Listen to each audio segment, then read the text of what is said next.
Now to our exclusive interview with President Trump, which wrapped up just moments ago. Chief Intelligence Correspondent Catherine Herridge is live at the White House tonight. Good evening, Catherine.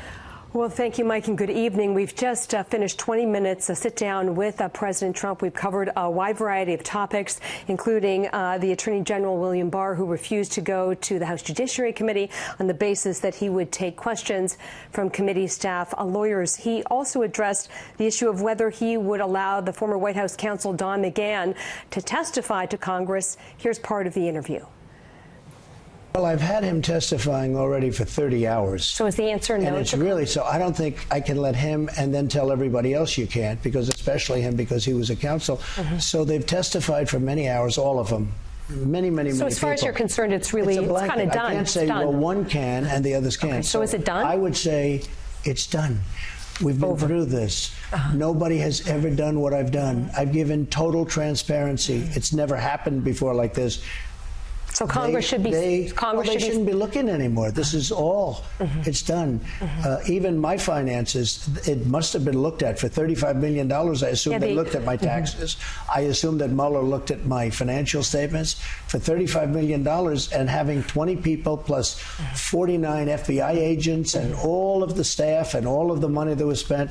I assume they looked at my taxes, which are fine, and I assume, except they are under audit, by the way. I will tell you that officially, because the New York Attorney General is coming at you pretty hard.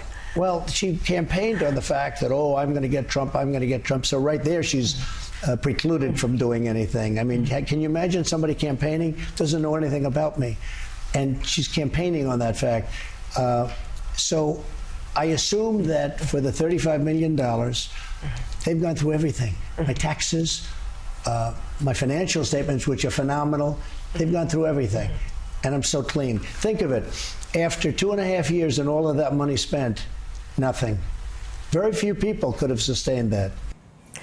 He also went on at length about Attorney General William Barr, saying it was his call to decide not to go and testify today before the House Judiciary Committee. And he made the point that he felt that the Attorney General was being treated differently or unfairly, if you will. We also asked him about Venezuela, and specifically if there was a physical threat to Juan Guaido or if he was detained, how the U.S. would respond. Here's part of that section. He's actually a brave person, and because I know what he's going through, I'm speaking to our people all the time. He's a brave guy, and what's happening in Venezuela is sad. When you look at 20 years ago, it was one of the wealthiest countries in the world, if you think about it, and now they don't have food and they don't have water, and people are dying from hunger. It's a very, very serious situation. What are your red lines in Venezuela?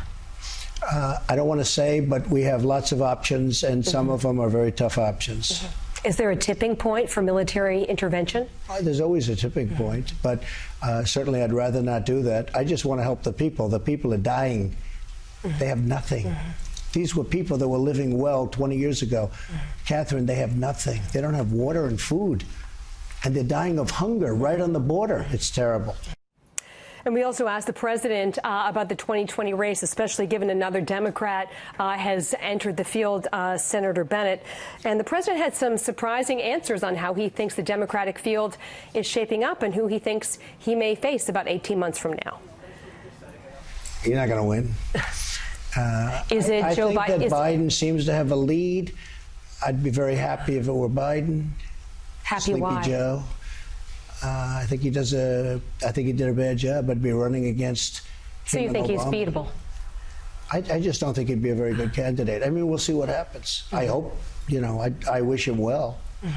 I'd like him to get it. I'd be happy. I'd be happy with Bernie. I personally think it's those two. Between those two? I think it's between those two. I don't see anybody else, but could be. You never know. Now, in my case, who would you rather face? I announced, and I think I was pretty much right. I know I was at the top from the beginning. I think he is now leading. Bernie would be second. We'll see what happens. Who would you rather face? Oh, well, I don't want to say that to you, but I don't think it matters very much. I think we're going to do well. We have the strongest economy that we've ever had. We're doing phenomenally. We have the best unemployment numbers, African American, Asians, Hispanics, best numbers we've ever had. Women, the best in 61 years, unemployment numbers, job numbers, wealth numbers. We have the best numbers. I think we have the best economy we've ever had. And we have more people, Catherine, working right now than ever in the history of our country. So I don't know why somebody beats that. I'd like you to comment on some statements the vice president made while he was campaigning in Iowa. He said China is, quote, not competition for us, for the U.S. Are you talking about which vice president? I'm sorry, former Vice President Biden. Oh, I apologize. The current vice president is much more talented. He wouldn't have made that statement. Pardon me. Mike Pence would not have made that statement. Everyone's competition. I view everybody as competition. Is he being naive about China? Well, he is very naive about China. China, right now, we lose $500 billion. After I sign the deal, it won't be anything like that. China, just during the Obama years in particular, just took advantage of our country so badly. A very, very big competition, China. And I've stopped it, and I am stopping it. You know, during the course of the last 2.5 years, we've gone up $17 trillion in value. China's gone down $17 trillion. China, as you know, has taken a very, very big hit because of the tariffs and everything else I've imposed. We'll see whether or not we have a deal. We have a very good chance to have a great deal. But for somebody to be so naive and say that China's not a problem, if Biden actually said that, that's a very dumb statement.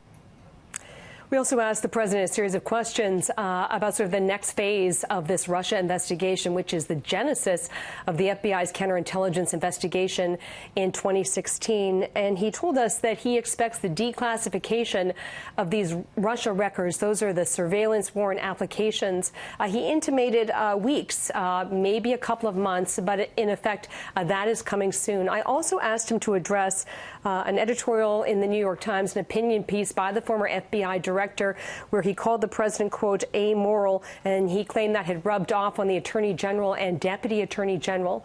I asked the president if you take Director Comey kind of out of the mix or the equation, if you will, over the last couple of years, whether the country would really be in the same place. And the president essentially said that he felt that Director Comey shared a lot of the blame for where we are today and the division, if you will, Mike, in the country. Fascinating conversation. Congratulations, Catherine. Thank you. Thanks very much. You can see more of Catherine's exclusive interview with President Trump tonight at 11 p.m. Eastern on Fox News at Night with Shannon Bream.